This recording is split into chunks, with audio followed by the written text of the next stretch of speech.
Hey everybody, welcome to this lesson today on light baking. Today we are going to be learning how to bake our lighting into a 3D model in Maya. So we're going to go ahead and use the shield model that I provided for you. So you can see I went ahead and kind of laid out this shield model, and we're going to bake our lighting into this. So one of the things that we're going to start with is how we want to open this. So most of you are used to opening a new scene, so let me go ahead and do a file, and we're going to go ahead and do import because we're going to be loading this universal file type called an FBX. And when we do that, we get the shield in our scene, and I'll actually turn on the wireframe so you can see it a little bit better, and there you go. So the shield looks pretty nice, but I want to start the baking process. So I want to actually bake some lighting and some shading into this 3D object. Now, lighting and shading baking is a very important part of optimization when it comes to video game making. So if we look at games such as Dota 2, we're going to do texture guide. And I'm going to type the word workshop. This is a really great website for everyone to take a look at.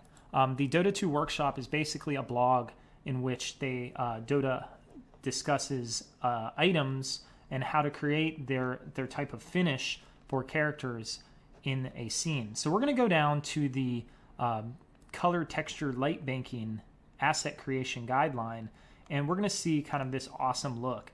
And what they kind of talk about is different ways to bake lighting, color, ambient occlusion, and so forth.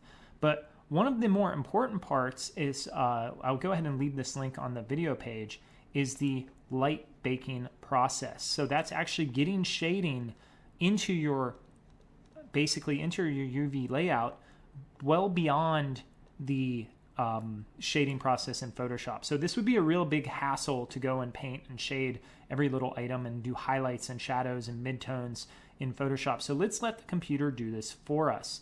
So let's go ahead and we have a much simpler model here, kind of a low-res shield. Let's go ahead and bake some lighting into this model. Baking lighting by default, we'll start without actually adding lights, because right now if I hit render, Maya has a default light in the scene.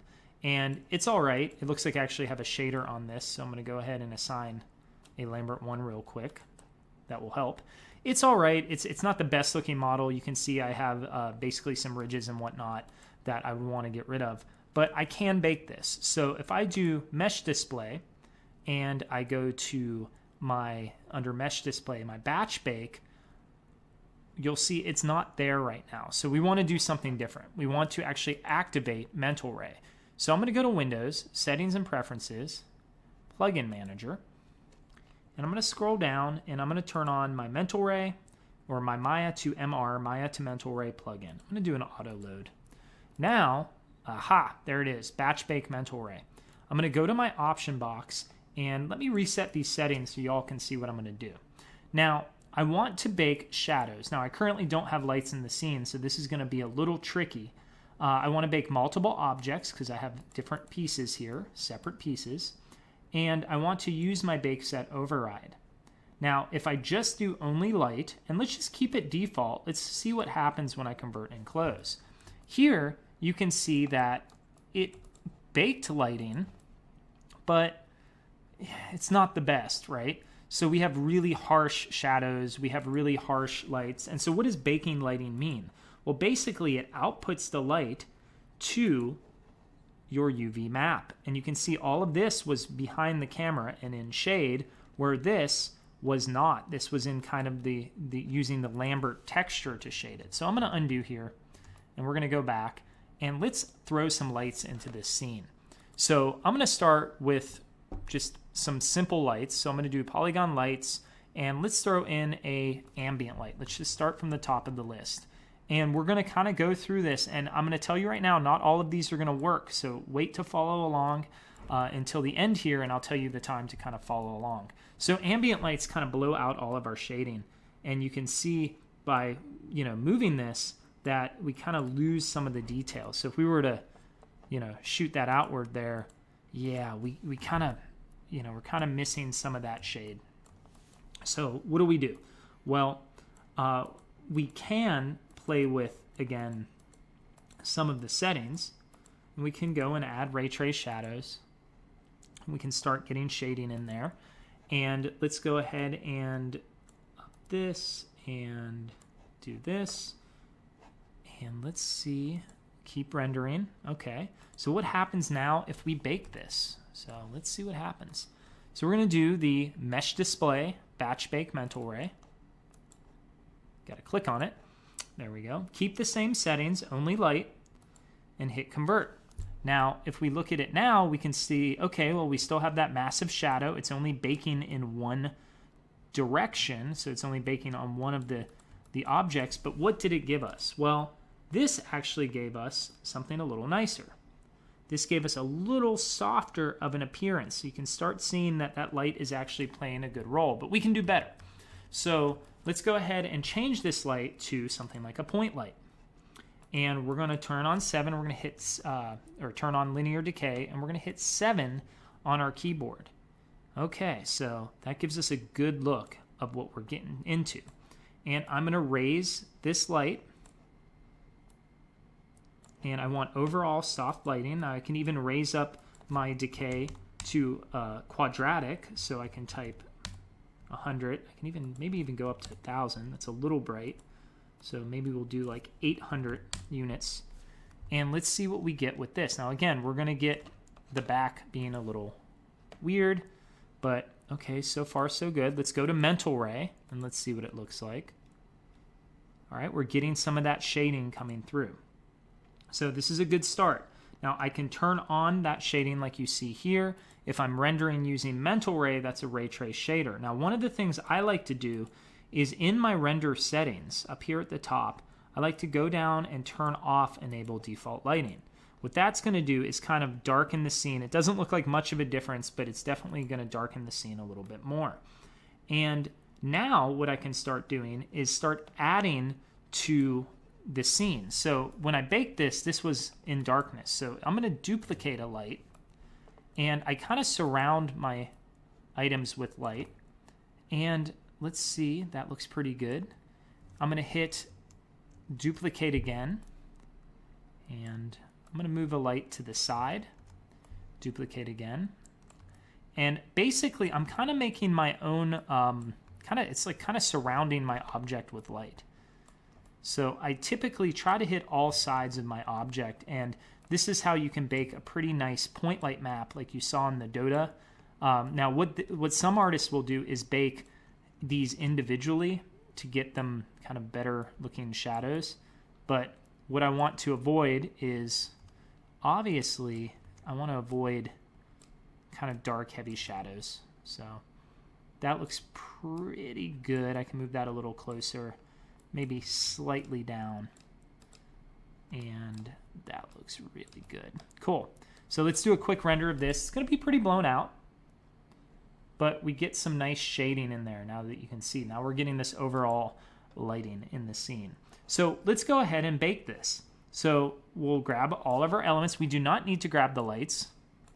And I'm going to go ahead and mesh display, batch bake, option box, and use the same settings, but I want to make sure I check one other setting, bake to one map. This is going to, because these are separate pieces, I want all of them to go to one map. So I'm going to hit convert and close. It's going to kind of go through the process, and let's see what we get. All right, so we get something definitely different.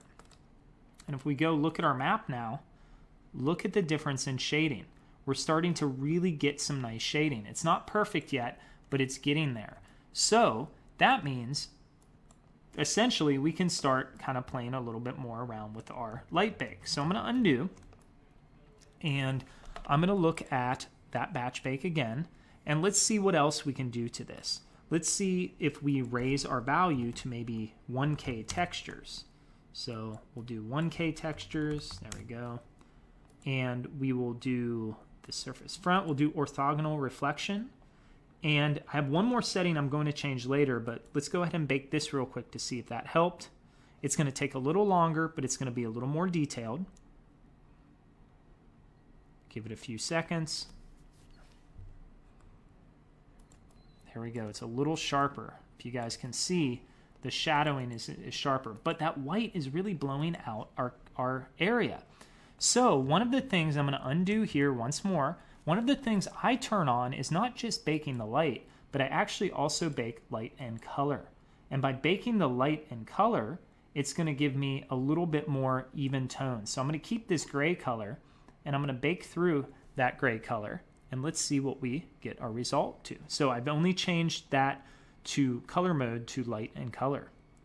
Now we're getting somewhere. So now let's take a good look at this map. We'll hit view, and we're starting to get some really nice designs. Now we have a little bit of banding here, things that I would clean up in the model itself, but overall we're getting a nice shading map.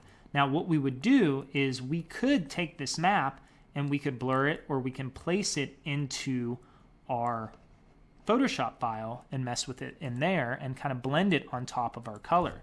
So let me delete some of these lights, and actually let's undo one more time, then delete the lights. There we go.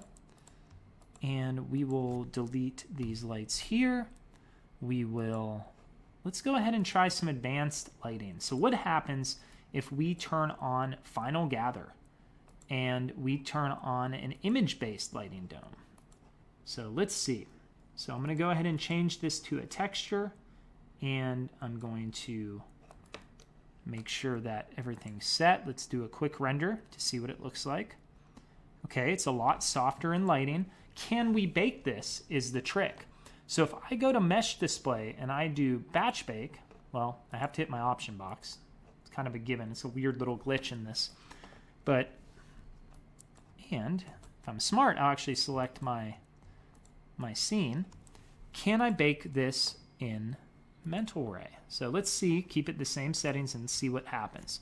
So we're going to run through this process, and we're going to find out really quickly, and give it a few seconds here, is it absolutely can bake it. So it's baking that ambient light shade. And sometimes what I like to actually do is use a mix of this lighting versus the other lighting, but this actually works rather well. So what I'll do is let me undo again, and let me up the value a little bit. We can even emit light on these. Let's grab our element, and let's make it a little lighter of a shade. And we'll do mesh display, batch baking Mental Ray, option box. You can see all our settings are set to light and color. And we don't really have a light in the scene. We're using the color from that dome we created to bake our lighting. So give it a few seconds here. Again, there's a lot it's calculating now because I turned on the emit light function in the dome. So we'll see if that helps for the best or it helps for the worst. Again, our ultimate goal for these things, and you can see this really gave it some really weird texture, didn't it? Which could be kind of cool, but in our case, I kind of like the way it was before. So if we view this, you can see it has noise everywhere. It's a little bit much for what we need. So I'll go in here and turn my emit light down. And I can play with other settings, but overall, I think these settings are going to work. So let's do one more quick bake with that emit light turned off.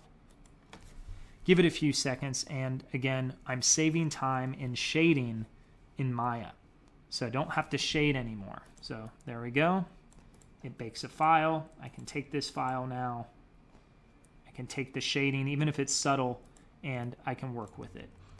You're more than welcome to use other materials. So again, if you want to use a material like a Blinn or a Phong, let's put a Phong on here just so you all can see kind of how that works. We'll do this. We'll kind of finish up with this Phong and run a quick light bake. And you'll notice that it will actually bake the lighting into the material. So a combination of light domes and a combination of the other materials are going to deem you the best result. So let's view this one more time. There we go. You can see some of the shadowing and shading, and it just really will help you get started with your modeling elements. So hopefully you go ahead and light bake. Again, I'll put the link for the Dota workshop guide up in the scene, and this really breaks down the game process and all the different bakes and color maps and ambient occlusion maps and blending modes they use in various programs to get these really painterly results. So I hope you guys enjoyed the lesson, and I can't wait to see the result.